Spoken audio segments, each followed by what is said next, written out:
and welcome to It's a Dog's Life. I'm Zoe, and do check out my dog's blog, Benny's blog, at bennybelay.blogspot.com. Now, in this week's episode of It's a Dog's Life, we'll be featuring the US Doggy Bakery with some grooming tips and a You Know What I Hate segment. We're right here at the US Doggy Bakery, and this is the East Coast branch, and I have the honor of getting the owner, Sharon, to come and talk with us. So let's go in.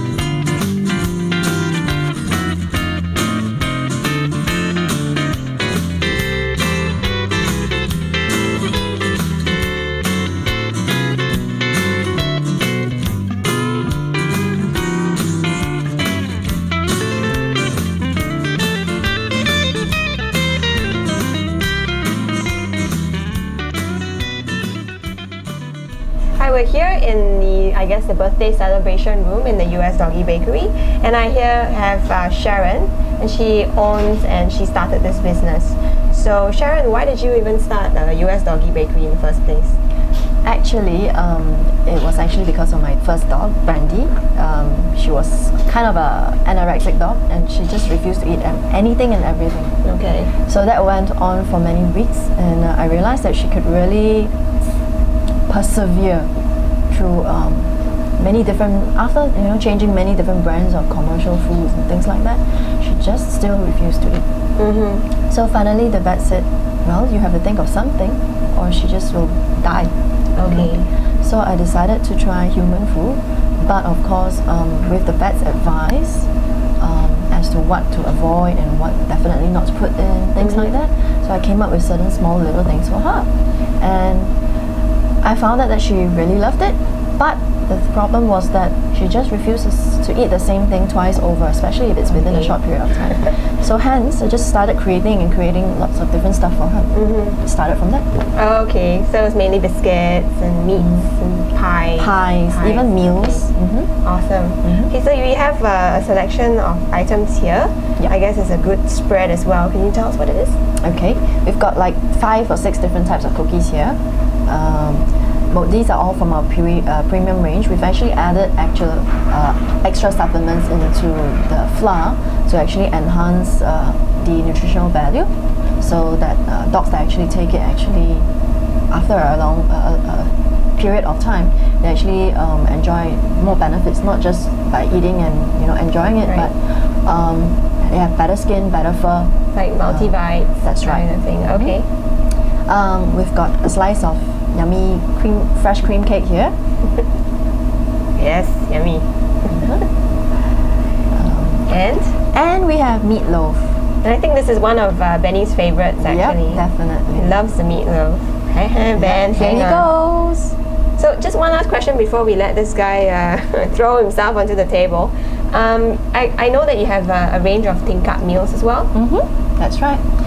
We actually cater so-called human food for dogs.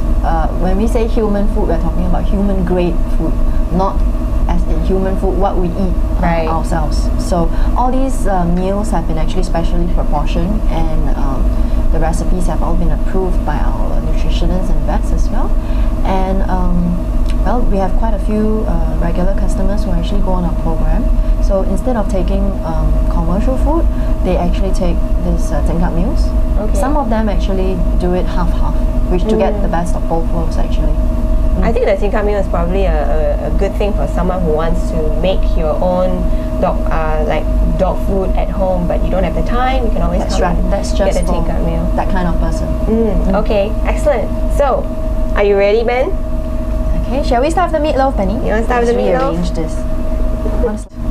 Okay. There we go. Chomp, chomp, chomp, chomp. Yum. There he goes. Fatty. Yummy. Some more here. Clean up. Clean up. Good boy. Clean up. Yeah. Penya. Okay, here you go. Take out the plastic mess up. Good grief, dude. Oh, man. Cream, where the slurping sound came from.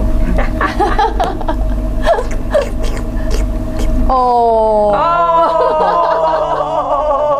Benny, you gotta clean this up. Okay, thank Sit. you. Wait. Okay. Wow.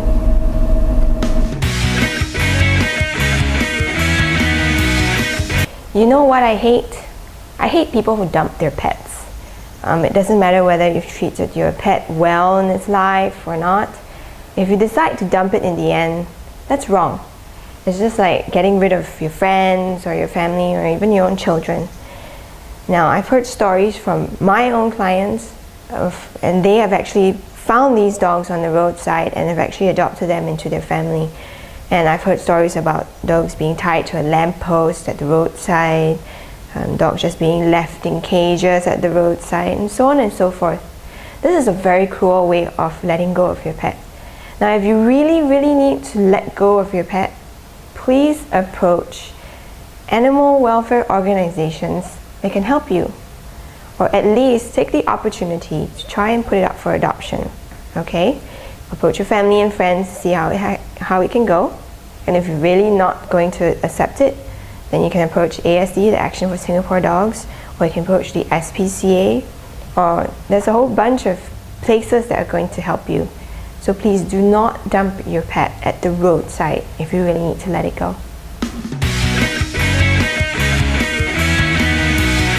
Now, our grooming tip for this week will be the general rule is that you should not bathe your dog more than once a week.